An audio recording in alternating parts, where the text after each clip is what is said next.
everyone, I am Vandana. This is your SST class. Today we will start our geography lesson number 5 Major Domains of the Earth. आज हम इस chapter में अर्थ के domains जो major हैं उनके बारे में रीड आउट करेंगे.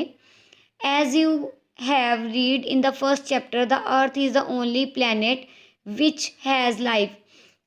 आप सब जानते हैं कि जो अर्थ है ये एक अकेला ऐसा प्लेनेट है जिस पर कि जीवन संभव है.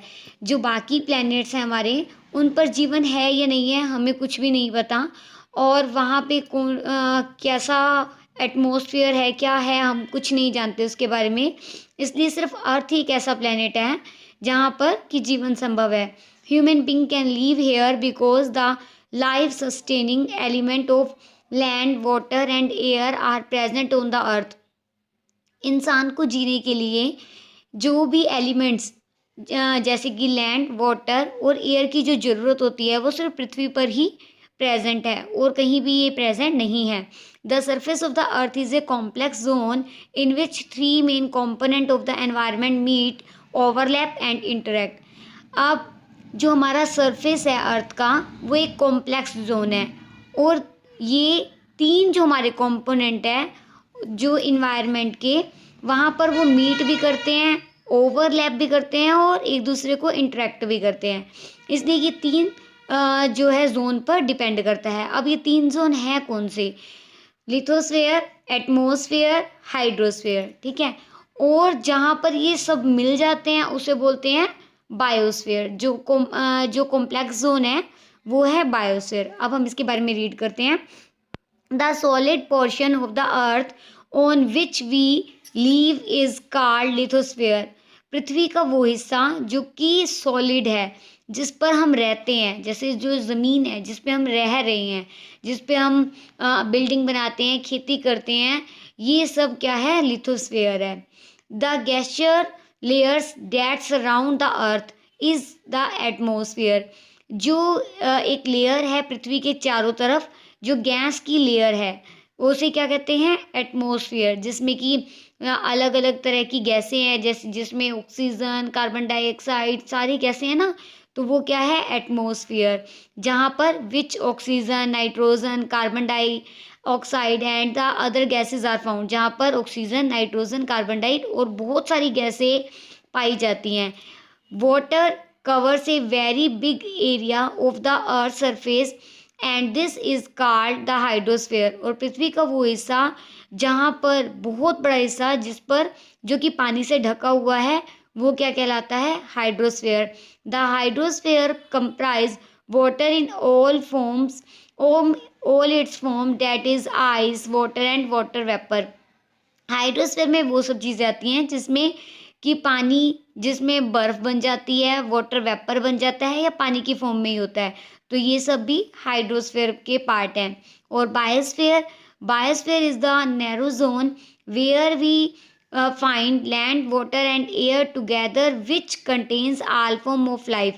ये वो जोन है जहाँ पर कि भूमि, पानी और एयर मिलकर जो है जीवन को संभव बनाते हैं, उसे क्या बोलते हैं? Biosphere.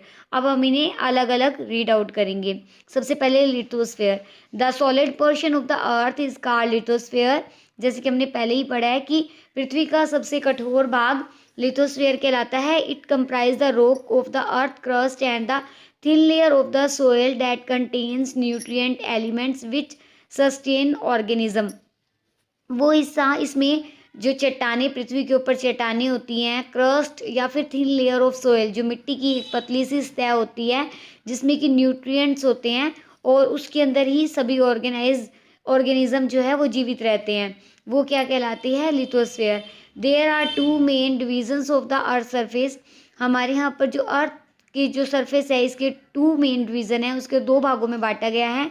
The large land masses are called continent. जो बड़े बड़े जो लैंड के मॉसेस हैं वो क्या कहलाते हैं? कॉन्टिनेंट. यानी कि जो महाद्वीप होते हैं उन्हें कॉन्टिनेंट बोलते हैं. और जहाँ पर पानी है बहुत ज़्यादा उन्हें बोलते हैं ओशियन बेसिन. जहाँ पर बहुत ज़्यादा मात्रा में पानी होता है जैसे कि महासागर होते हैं, सागर, महासागर, उन्हें बोलते हैं ocean basin. All the oceans of the world are connected with one another. जो सभी ओशन होते हैं संसार के वो एक दूसरे से कनेक्ट है, एक दूसरे से मिलते हैं। हम इसे मैप में देख सकते हैं। The level of sea water remain the same everywhere. जो सी वाटर है वो सभी जगह पर एक जैसा ही है। Elevation of land is measured from the level of the sea which is taken as zero. अगर हम लैंड के एलिवेशन से इसे मेज़र करते हैं तो हम इसे जो मेज़र करेंगे वो ज़ीरो से करेंगे। ये हमें वर्ल्ड का मैप दिया हुआ है जिसमें कॉन्टिनेंट और ओशियन बताए गए हैं। द हाईएस्ट माउंटेन पीक जो है वो कौन सी है? Mount Everest. ठीक है, पूरे वर्ल्ड की सबसे जो हाईएस्ट माउंटेन पीक है वो माउंट एवरेस्ट है, जिसकी ऊंचाई कितनी है? 8848 मीटर। और इसे किससे माप रहे हैं हम? सी लेवल से। डायरेक्ट अर्थ से हम इसे नहीं माप रहे हैं, सी लेवल से। सी लेवल से अगर माउंट एवरेस्ट को हम मापेंगे तो उसकी ऊंचाई 8848 मीटर है। द ग्रेटेस्ट डेप्थ, और सबसे गहराई जो है 11,022 metre is recorded at Mariana trench. और सबसे ज़्यादा गहराई किसकी है? मेरिना ट्रेंच की रिकॉर्ड की गई है पैसिफिक ओशियन में। अब हम इन कॉन्टिनेंट के बारे में रीड आउट करेंगे। ठीक है, कॉन्टिनेंट मतलब महाद्वीप। There are 7 major continent. हमारे कितने कॉन्टिनेंट है वर्ल्ड के? 7। कितने कॉन्टिनेंट्स है? 7 continent. These are separated by large water bodies. और ये किससे अलग अलग होते हैं? वाटर बॉडीज से, जो हमने अलग अलग होते हैं। दीज 7 कॉन्टिनेंट, और ये 7 कॉन्टिनेंट कौन से हैं? Asia, Europe, Africa, north America, South America, Australia and Antarctica. और इसे हम मैप के द्वारा इसे हम देख सकते हैं। तो अब हम सबसे पहले हम रीड आउट करेंगे फर्स्ट कॉन्टिनेंट यानी कि एशिया के बारे में। Asia is the largest continent. Asia सबसे बड़ा महाद्वीप है। It covers about 1/3 of the total land area of the अर्थ। और ये पूरी पृथ्वी का 1/3 एरिया को कवर करता है। The continent lies in the eastern hemisphere. और ये पूर्वी हेमिस्फीयर पर स्थित है। The tropic of cancer passes through the continent.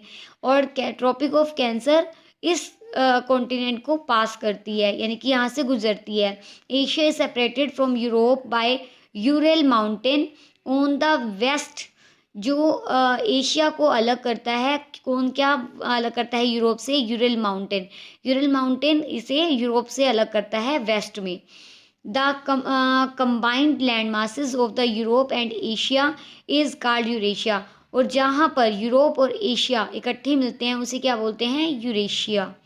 Next अब हम रीड करेंगे Europe. Europe is much smaller than Asia. But ये जो ये हमें बता रहे हैं हम ये कॉन्टिनेंट, ये हम उनके साइज़ के अकॉर्डिंगली बता रहे हैं। सबसे बड़ा कौन सा है? एशिया। उसके बाद जो है यूरोप आता है। ये क्या है? एशिया से छोटा है। The continent lies to the west to Asia. और ये एशिया के पश्चिम में है। द आर्टिक सर्कल पासिस जो आर्टिक सर्कल इसमें यहाँ इससे गुजरता है। It bound by water bodies on 3 sides. और ये 3 ओर से पानी से घिरा है। इसे भी हम मैप में देख सकते हैं। उसके बाद है हमारे पास Africa. Africa is the second largest continent after Asia. Africa जो है एशिया के बाद सेकेंड जो सबसे बड़ा जो कॉन्टिनेंट है वो अफ्रीका है। द कॉन्टिनेंट और 0 डिग्री लैटिट्यूड रन्स ऑलमोस्ट दो the middle of the continent. इसका जो लैटिट्यूड है मिडल के अंदर 0 डिग्री रहता है। A large part of Africa lies in the northern hemisphere. और नॉर्दर्न हेमिस्फीयर के एक बहुत बड़ा पार्ट जो है यहाँ इसमें स्थित है। And it is the only continent though which the tropic of cancer, the equator and the tropic of capricorn का passes। और ये अकेला ऐसा कॉन्टिनेंट है जिसमें से ट्रॉपिक ऑफ कैंसर, इक्वेटर और कैप्रिकॉन जो है इकट्ठी जो ये तीनों जो हैं इसमें से पास होती हैं। अफ्रीका से ही तीनों जो हैं जो ट्रॉपिक्स हैं ये पास होते हैं।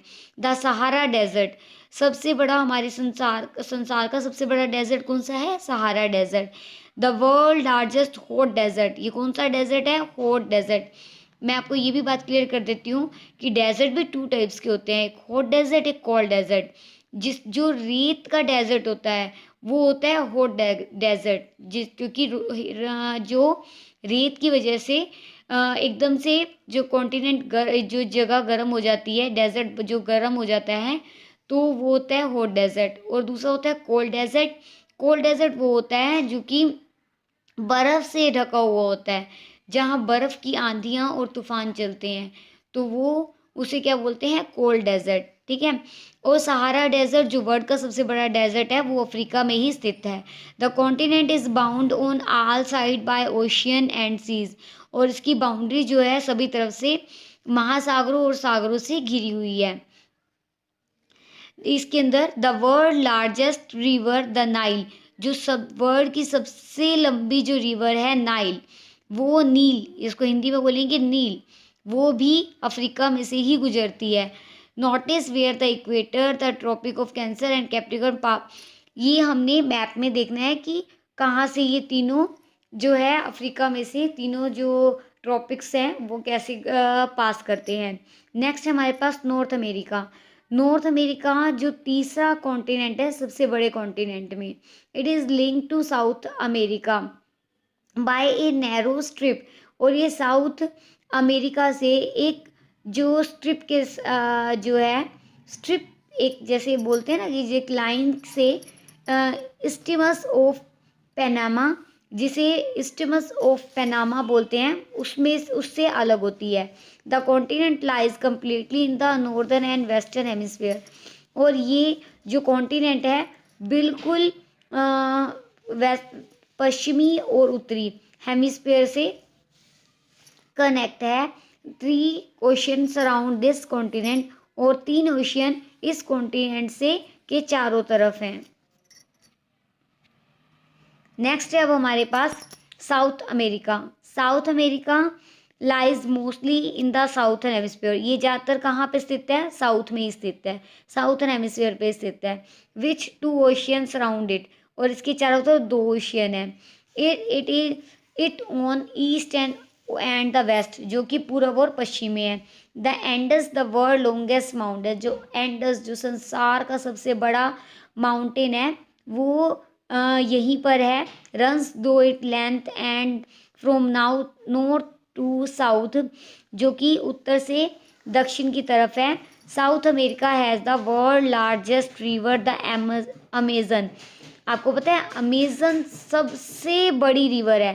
पहले हमने लॉन्गेस्ट रिवर पढ़ी थी और ये लार्जेस्ट रिवर है। ठीक है, आपने इन दोनों में डिफरेंस देखना है। ये लार्जेस्ट रिवर कौन सी है, सबसे वर्ल्ड की लार्जेस्ट रिवर है अमेजन। अमेजन रिवर कहाँ है, साउथ अमेरिका में। और वो कौन सी थी, जो नाइल रिवर थी वो लॉन्गेस्ट रिवर थी। अब नेक्स्ट है हमारे पास Australia.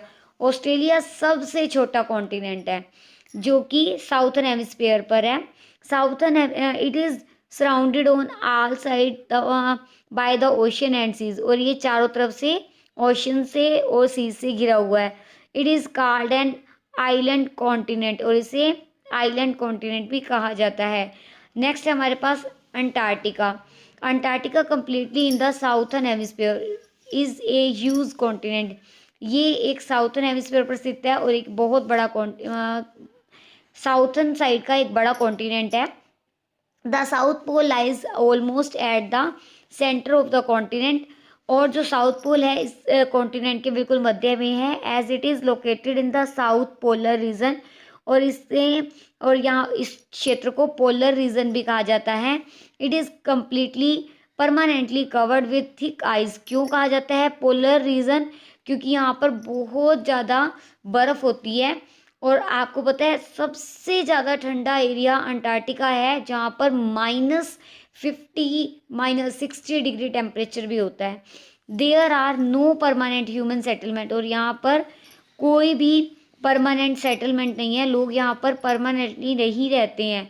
Many countries have research station in Antarctica. कुछ एक कंट्रीज़ जो हैं उनके रिसर्च के जो स्टेशन है वो अंटार्कटिका में है।